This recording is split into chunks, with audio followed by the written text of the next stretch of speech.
speaker is Emma Halovic-Oilo, who's right around the corner there, and she's going to MC with me. Thank you so much for coming out this evening. We have just a few little what we call housekeeping things to talk about. If you want to say something, you can for 1 minute if you come up to the table and fill out a white sheet here with your name and your topic. All right? Because everyone is welcome to come up and make a statement. Okay? And our thrust this evening is to not do name calling or not boo people and to be respectful. And to state what our concern is and what we would like Representative Finstead to do about it. Okay, that's it in a nutshell. Let's see. We ask that everyone be mindful of their time. So when we have speakers who have been invited, they have 5 minutes, okay? We ask, and we know, don't shout at them or disrupt them in any way. It's important for us to be respectful, because you can disagree without being disagreeable. Yes? Yes. All right. If any controversy arises, then what we have to do is wait for everybody to be silent.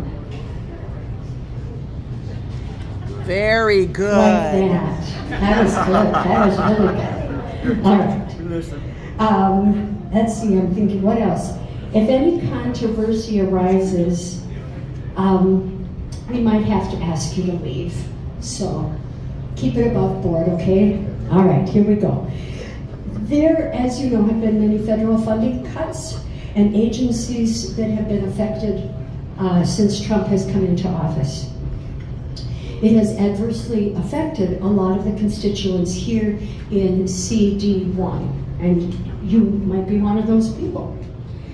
We've attempted to cover as many of these areas as possible with speakers who will provide factual information, and we emphasize that everything is to be fact-based and nonpartisan. We're going to state what our concern is and what we would like Representative Finstead to do, all right? Sad to say, there were some people who were contacted about speaking tonight who did not feel comfortable to speak in front of people for a lot of different reasons, all right? Particularly fear of losing conservative donors or some governmental action. Therefore, everything isn't going to be covered, all right? But what we do have, we're happy to have tonight.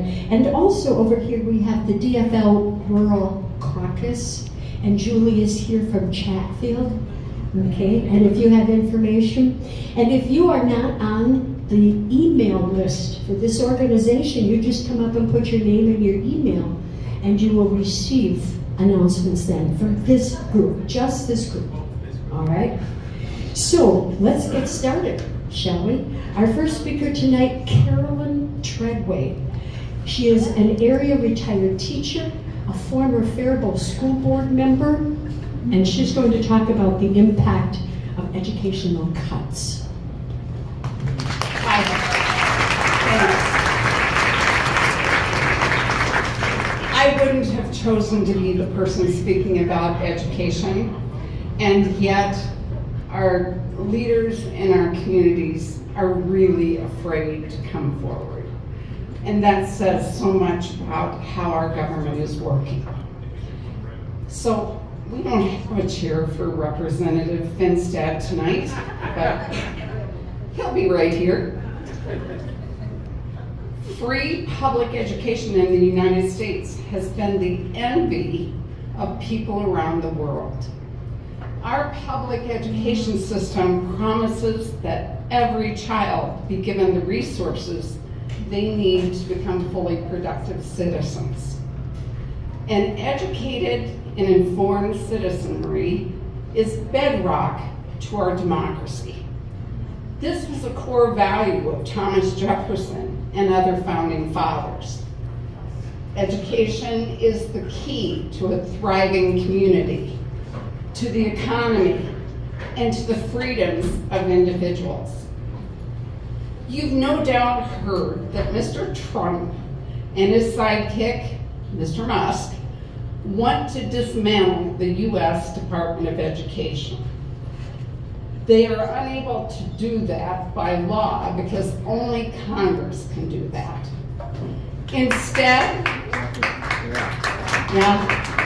Instead, however, they have decided to starve the Department of Education. They're taking monies out of it and transferring it to other bureaucratic agencies. Do you feel comfortable with RFK overseeing funding through the HHS for Faribault and Owatonna education? I don't.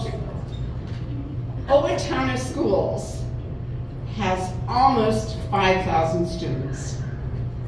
Its poverty rate, which determines title funding, is 42% or a little higher. Nearly 20% of Owatonna students qualify for special education services.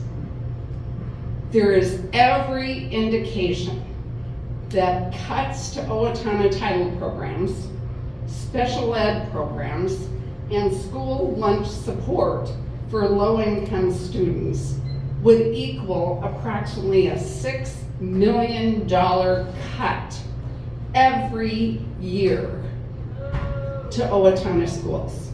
The same thing exists in Faribault. The two school districts would suffer about the same loss.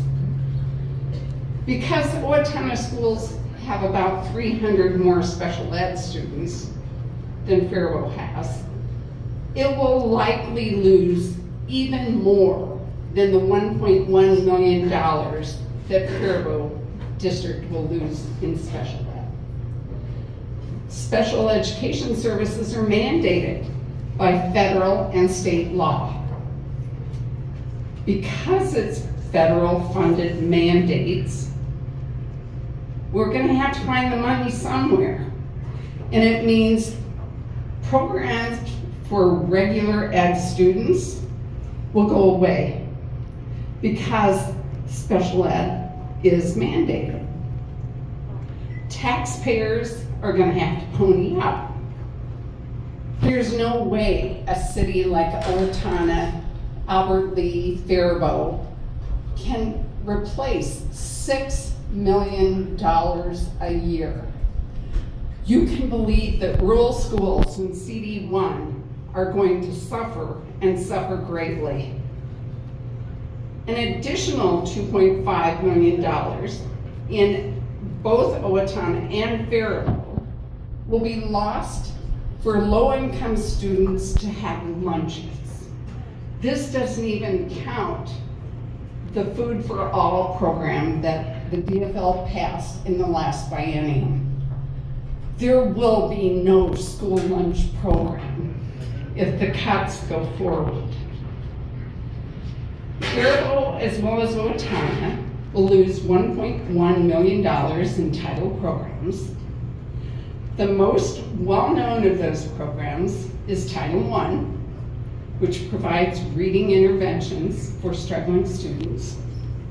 Title II funds for teacher training. Title III funds for English language learners. And lastly, Title IV, which coincidentally provides for school safety and violence prevention programs. How's that going to serve us? So, Congressman Finstad, I implore you to stand up to the Trump administration's plan to place our school children at risk. Stand up.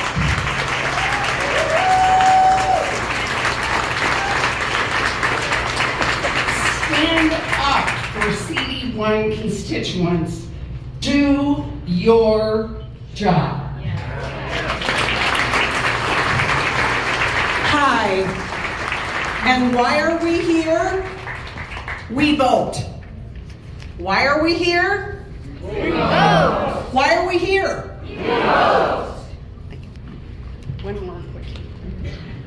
I'm the timekeeper, so I kind of get to take one more minute. Sorry.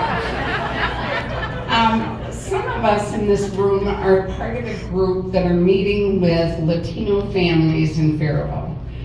Those families, whether they were documented or here legally, are quite concerned about the protocols that are in place in our schools to protect students should ICE show up.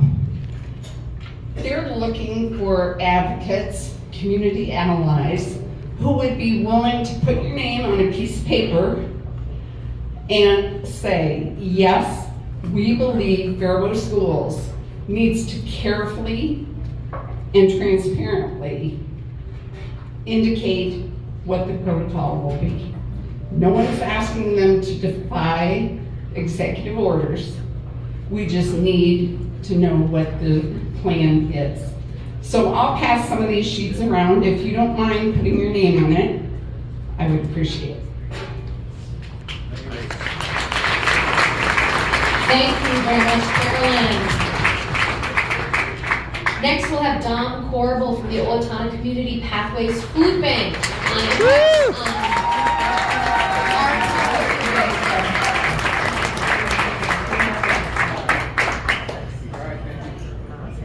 All right, good evening, everybody. What an amazing crowd. Thanks for coming out. Where's my timekeeper? Because people know me. All right, thank you. People know me. I've already been challenged. Can I do this in 5 minutes? I've been in this role. I'm the Executive Director of Community Pathways of Steele County. We are the local food shelf and thrift store. The most important thing that I was ever told by one of our shoppers drives me to do what I do, and it pertains to what we're up against right now. One of my shoppers said to me, what you need to know, Dom, is hunger is paralyzing. Paralyzing. Anything else I'm trying to solve in my life comes second when I'm battling hunger. And any policy, any cuts that put more people in that state of mind is a bad cut and a bad policy. It's that simple. Let me tell you what we've seen happen already. In the last month or so, early March, there was some funding that was cut at the USDA that was to buy food specifically by our food banks, for our food banks, that then trickles down to us as food shelves. In that money, there was a few programs that are very good programs. In fact, the money that goes through the USDA, fun fact, the last time the Trump administration was in office, the farmers got hurt and spoke up, and they put money into the USDA to buy from the farmers to go to the food banks. Exactly what they just cut. They know it's good policy. They know it's good policy, but here's how we see it at Community Pathways and how quickly we saw it happen.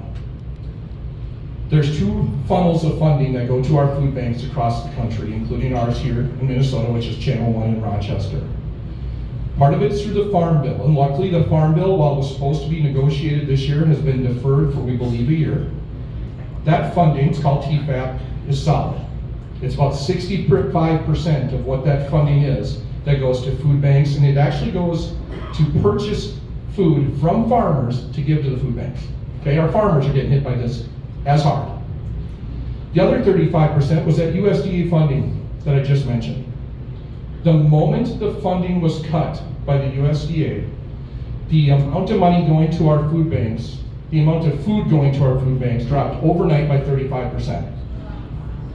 35% cut on good policy that they put in place, that was kept in place by the next administration. Here's how we see it in action.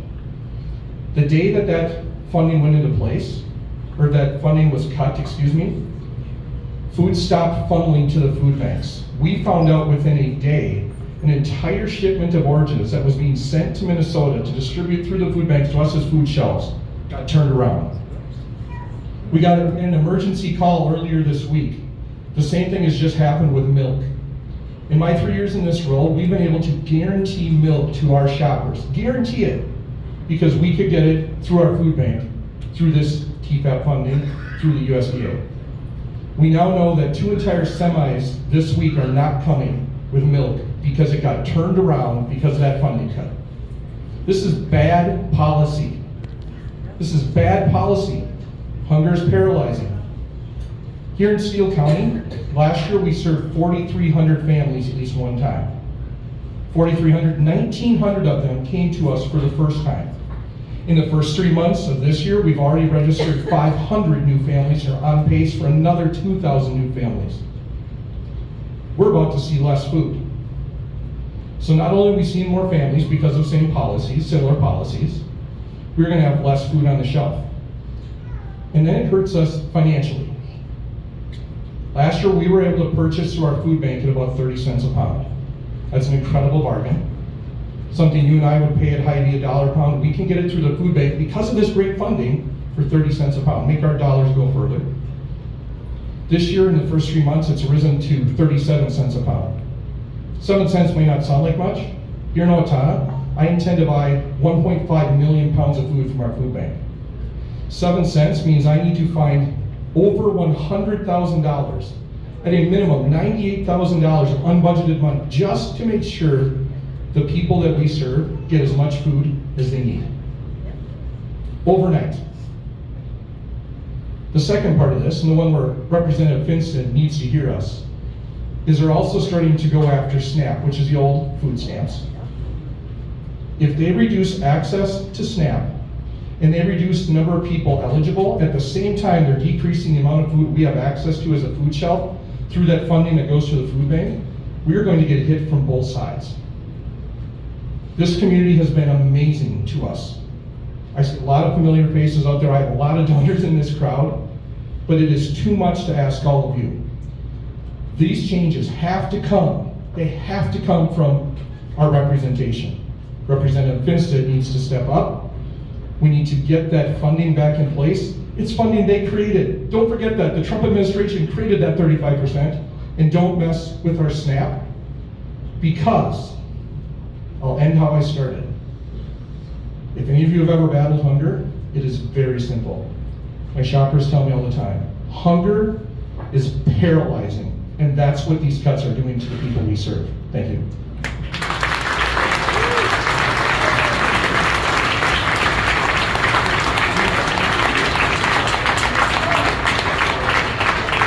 Thank you, Don.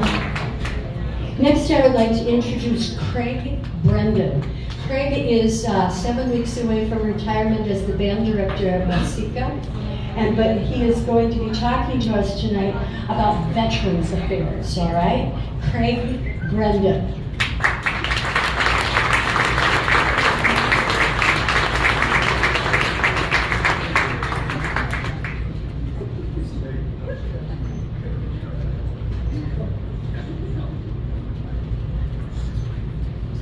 Good evening.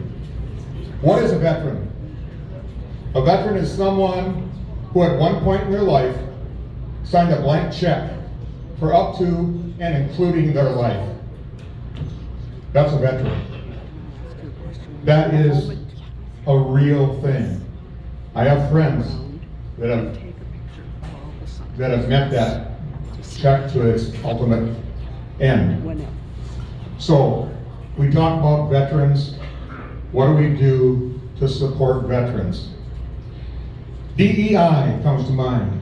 The military is probably the biggest proponent of DEI that we have in this country. Yeah.